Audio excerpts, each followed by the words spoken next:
Hello বন্ধুরা, কেমন আছেন সবাই? আজ আমি আপনাদের সামনে নিয়ে এসেছি এমন একটি ফ্যান্টাসি রোমাঞ্চে ভরপুর ড্রামা যার প্রেমে পড়েনি এমন দর্শক খুঁজে পাওয়া কঠিন। কথা বলছিলাম legend of the blue sea. এই সিরিজের গল্পে আছে দুটি ভিন্ন সময়ের এক রহস্যময় সংযোগ, যেখানে একজন নারী শত শত বছর ধরে তার ভাগ্যের পুরুষকে খুঁজে বেড়াচ্ছে। কথা দিচ্ছি, এই পর্বের কমেডি আপনাকে হাসতে হাসতে চেয়ার থেকে ফেলে দেবে। তো চলুন আর দেরি না করে শুরু করা যাক। অতীতের নিয়তি এবং বর্তমানের প্রতারণার এই অবিশ্বাস্য গল্পটির প্রথম এপিসোডের বিস্তারিত ব্যাখ্যা। গল্পের শুরুটা হয় আজ থেকে বহু বছর আগে, প্রায় 1598 সালে কোরিয়ান যোসন আমলে। অন্ধকারচ্ছন্ন এক রাত, যেখানে এক গ্রামের বাসিন্দারা আতঙ্কিত হয়ে ছুটছে, কারণ তাদের দিকে ধেয়ে আসছে বিশাল এক সুনামি, যার প্রলয়ঙ্করী সেই ঢেউ মুহূর্তেই সবকিছু তছনছ করে দেয়। পরদিন সকালে আমরা চারিদিকে শুধু ধ্বংসের চিহ্ন দেখতে পাই। তবে সেখানকার স্থানীয় মানুষজন বেশ খুশি, কারণ ঝড়ের কারণে সাগরে মাছ ধরতে না গিয়ে তারা কুল থেকে প্রচুর মাছ কুড়িয়ে পেয়েছে। সবাই মাছ তুলতে ব্যস্ত। এমন সময় কয়েকজন মাছ কুড়োতে কুড়োতে একটি গুহার কাছে পৌঁছায়। সেখানে তারা যা দেখে তাতে চোখ কপালে উঠে যায়। পাথরের খাঁজে আটকে আছে এক অসাধারণ সুন্দরী তরুণী।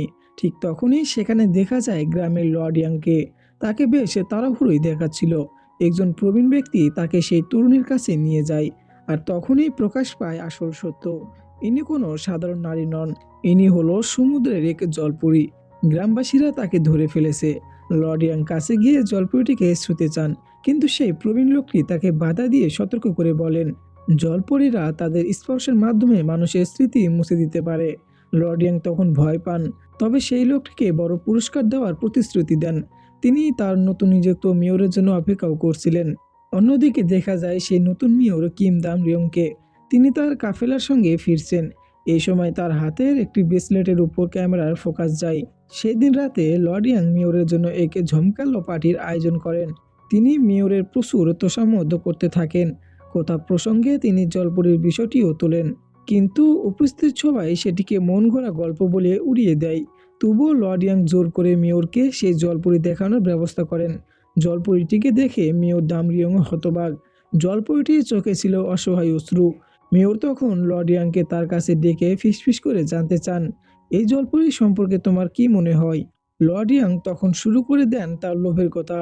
সে বোঝাতে থাকে, এই জলপরীটি অত্যন্ত মূল্যবান, আর এর তেলও খুব দুষ্প্রাপ্য। এর মাধ্যমে আমি প্রমাণ করতে চাই যে আমি আপনার প্রতি কতটা বিশ্বস্ত। তার এই চাটুকারিতা শুনে মেয়র দামরিয়ং এর মাথা গরম হয়ে যায়। রেগে গিয়ে তিনি বলেন, আমি জানি তুমি ঘুষ দিয়ে এই পদে পেয়েছো, আর এখানে আসতে না আসতেই মাছ ধরার করটাও তুমি 3 গুণ বেড়ে দিয়েছো। আমি চাইলে এর জন্য তোমাকে মৃত্যুদণ্ডও দিতে পারি। মৃত্যুর ভয়ে লর্ড ইয়াং কুঁকড়ে যায়। সে কাঁপা কাঁপা গলায় মেয়রকে বলে, আপনি যা বলবেন আমি তাই করব। পরের দৃশ্যেই দেখা যায় মেয়র দামরিয়ং সেই জলপরীটিকে মুক্তি দিয়েছেন। দূর থেকে লর্ড ইয়াং এই দৃশ্য দেখে ক্রোধে ফেটে পড়ে। সে প্রতিজ্ঞা করে যে কোনো মূল্যে সে জলপরীটিকে আবার ধরে আনবে। মেয়র দামরিয়ং তার নৌকা থেকে জলপরীটিকে দূরে চলে যেতে দেখছিলেন। হঠাৎ করেই জলপরীটি আবার তার নৌকার কাছে ফিরে আসে। সে মেয়রের দিকে তার হাত বাড়িয়ে দেয়। মেয়রও কিছু না ভেবে নিচু হয়ে তার হাত ধরেন। নীরব মুহূর্তে দুজন দুজনের দিকে তাকিয়ে থাকে। তাদের মধ্যে তৈরি হয় এক গভীর আবেগঘন সংযোগ। এই আবেগঘন দৃশ্যের পরই গল্প চলে আসে বর্তমানের সময়ে। এখানে আমরা দেখতে পাই সেই মেয়রের চেহারার সঙ্গে হুবহু মিল থাকা এক যুবককে, যার নাম হুনজে। সে দেখতে যেমন সুদর্শন, তেমনি সে একজন ভয়ঙ্কর প্রতারক। তার এই প্রতারণের দলে আরো দুজন সঙ্গী আছে, যার একজনের নাম হলো নামদু এবং অন্যজনের নাম তেহু। পরের দৃশ্যে এই 3জন তাদের পরবর্তী শিকারের জন্য অপেক্ষা করছিল। এরপর তারা মেইনটেন্যান্স কর্মীর ছদ্মবেশে একটি বিশাল ল ফার্মে প্রবেশ করে। সিকিউরিটি গার্ড যখন তাদের বসের খোঁজ করতে যায়, তখন হুনজে চতুরতার সাথে তাকে হিপনোটাইজ করে ফেলে। এই সুযোগে তারা দ্রুত ভেতরে ঢুকে যায়। তারা একটি কমিটি রুমে পৌঁছায়। সেখানে হুনজে পোশাক পাল্টে একজন চৌকস আইনজীবীর বেশ ধারণ করে। অন্যদিকে ক্লায়েন্ট আসার আগে তেহু ছাদের উপর থেকে তাদের কম্পিউটার হ্যাক করে সব গোপন তথ্য হুনজেকে জানিয়ে দেয়। শুধু তাই নয়, আসল আইনজীবী ফিরে আসছে দেখে তেহু ট্রাফিক লাইট বারবার লাল করে দিয়ে সময় নষ্ট করতে থাকে। এদিকে নামদু ক্লায়েন্টের সঙ্গে কথা বলা শুরু করে। ক্লায়েন্ট একজন বিখ্যাত ব্যবসায়িক নারী। তিনি তার ছেলের জন্য এসেছেন, যার বিরুদ্ধে এক স্কুল ছাত্রের আত্মহত্যার প্ররোচনায় জড়িত থাকার অভিযোগ রয়েছে। আত্মহত্যার আগে লেখা নোটে সেই ছাত্র তার ছেলের নাম উল্লেখ করেছিল। সে মহিলা হুনজেকে অনুরোধ করেন যেভাবেই হোক তার ছেলেকে বাঁচাতে হবে। তেহু যখন ইশারা করে যে আসল আইনজীবী এসে গেছে, নামদু তখন মধ্যাংশ ভোজনের অজুহাতে ক্লায়েন্টকে বাইরে নিয়ে যায়। বের হওয়ার সময় হুনজে দেখে পুলিশ একজন লোককে ধরে নিয়ে যাচ্ছে, যাকে দেখে মনে হয় সে হুনজেকে চেনে। হুনজে তখন সেই মহিলাকে বুদ্ধি দেয় যে তার ছেলেকে রক্ষা করার জন্য প্রথমে তাকে একটি নিরাপদ জায়গায় লুকিয়ে রাখা উচিত। কাজ শেষ করে তিন বন্ধু এয়ারপোর্টে পৌঁছায় এবং যে যার পথে আলাদা হয়ে যায়। এরপর হুনজেকে দেখানো হয় যে বিমানে চড়ে তার ছুটি কাটাতে যাচ্ছে। সে ফ্লাইটেও একজন এয়ার হোস্টেসের সাথে ফ্লার্ট করার সুযোগ ছাড়ে না। সেই এয়ার হোস্টেস সমুদ্রের দিকে তাকিয়ে হুনজেকে জানায় যে পৃথিবীর শেষ জলপুরীরা এই সমুদ্রেই বাস করে। এরপর দৃশ্য সরাসরি সমুদ্রে চলে যায়।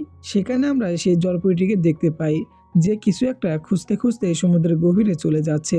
আর সেটা ছিল সেই ব্রেসলেট, যা 1598 সালের মেয়র দাম রিয়ংয়ের হাতে ছিল। ব্রেসলেটটি পরার পর সেই জলপরী সমুদ্রে ঘুরে বেড়াতে শুরু করে, কিন্তু হঠাৎ করে সমুদ্রের জল উত্তাল হয়ে ওঠে। ঝড় শুরু হয়। তীরে বসে হুনজেও এই ঝড় দেখছিল। জলপরীটি সেই ঝড় থেকে নিজেকে বাঁচানোর চেষ্টা করে, কিন্তু সে এক সময় ঝড়ের মধ্যে আটকে যায়।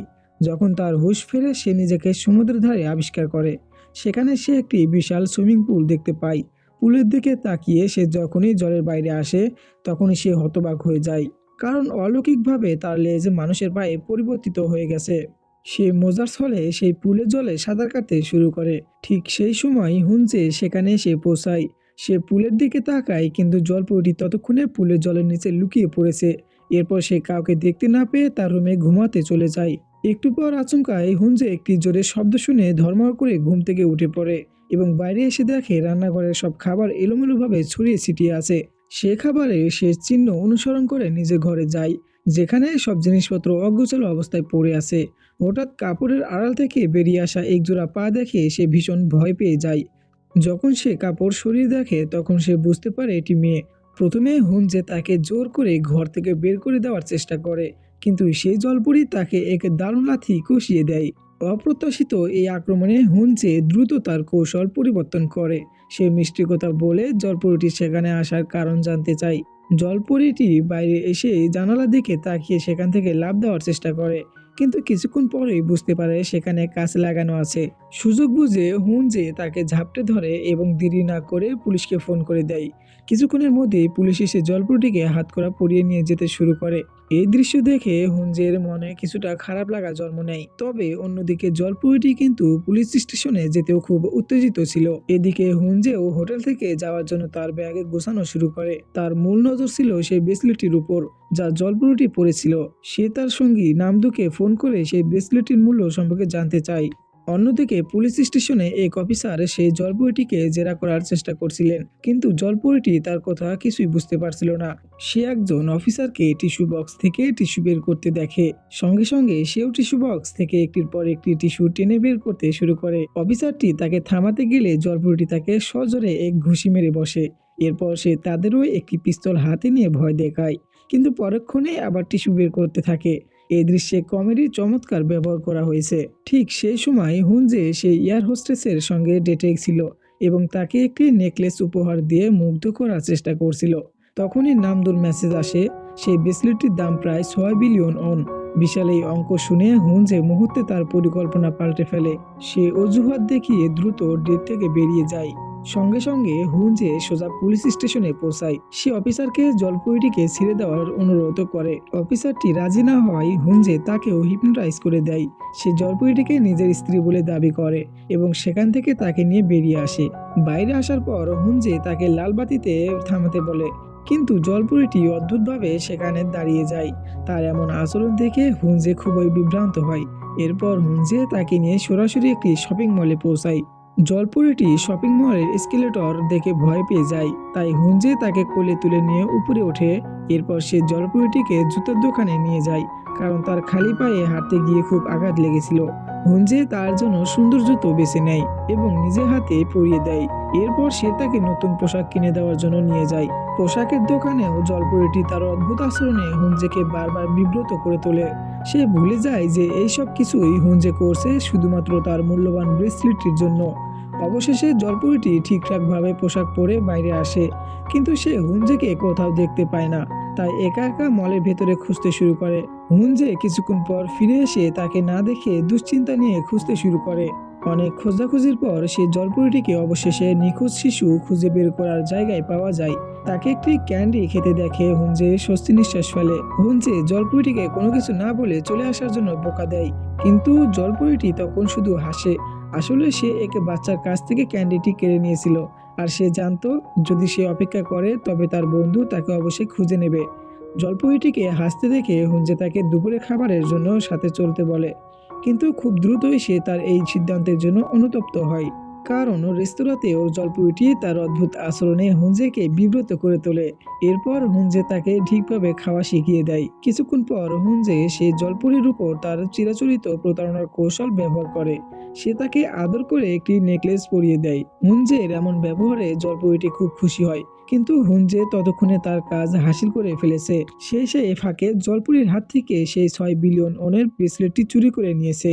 এরপর আমরা পরের দৃশ্যে দেখি হুঞ্জে জলপরীটিকে নিয়ে আবার সেই শপিং মলের সামনে ফিরে এসেছে। সে তাকে সেখানে অপেক্ষা করতে বলে এবং নিজে চলে যায়। পরের দৃশ্যে হুঞ্জে সেই ব্রেসলেটটি পাওয়ার পর তার ব্যাগ গুছিয়ে সেখান থেকে চলে যাওয়ার জন্য প্রস্তুত। অন্যদিকে জলপরীটি তখনও সেই মলের সামনে বসে তার জন্য অপেক্ষা করছে। প্রতিবার লিফট চালু হলেই সে আশা নিয়ে হুঞ্জেকে খোঁজে, কিন্তু রাত হয়ে গেলেও হুঞ্জে আর আসে না। হুঞ্জে গাড়ি নিয়ে বেরিয়ে যায়, তবে পথে চলতে চলতে বারবার সেই জলপরীটির কথা তার মনে আসতে থাকে। জলপরীটি অপেক্ষা করতে করতে মিসিং চিলড্রেনদের রুমে গিয়ে বসে, কিন্তু কিছুক্ষণ পরই মলের কর্মচারীরা তাকে সেখান থেকে ধাক্কা মেরে বাইরে বের করে দেয়। জলপরীটির তখন যাওয়ার কোনো জায়গা ছিল না, আর বাইরেও তখন ভীষণ বৃষ্টি শুরু হয়েছে। তাই সে মন খারাপ করে রাস্তার পাশে সেখানে বসে পড়ে। জলপরীটি ছিল খুবই বিষণ্ণ। হঠাৎ সেই মুহূর্তে অলৌকিকভাবে হুঞ্জে আবার সেখানে ফিরে আসে। জলপরীটি সঙ্গে সঙ্গে আনন্দের সাথে তার দিকে হাত বাড়িয়ে দেয়। এই আবেগঘন দৃশ্যের সঙ্গে প্রথম এপিসোড শেষ হয়ে যায়। তবে ভাবার বিষয় হলো হুঞ্জে কি তার প্রতারণার ফাঁদ থেকে সরে এসে জলপরীটির কাছে ফিরে এলো, নাকি এর পেছনে অন্য কোনো উদ্দেশ্য আছে? এই সব প্রশ্নের উত্তর জানতে হলে আপনাকে দেখতে হবে পরবর্তী এপিসোড। তো ভিডিওটি ভালো লাগলে লাইক দিয়ে কমেন্টে আপনার প্রিয় মুহূর্তটি জানান, আর চ্যানেলটি সাবস্ক্রাইব করে রাখুন। আর আমাদের দেখা হবে পরের এপিসোডের ব্যাখ্যায়। ততক্ষণের জন্য উপভোগ করতে থাকুন আপনার জীবনের প্রতিটি মুহূর্তকে। আজকের জন্য টেক কেয়ার।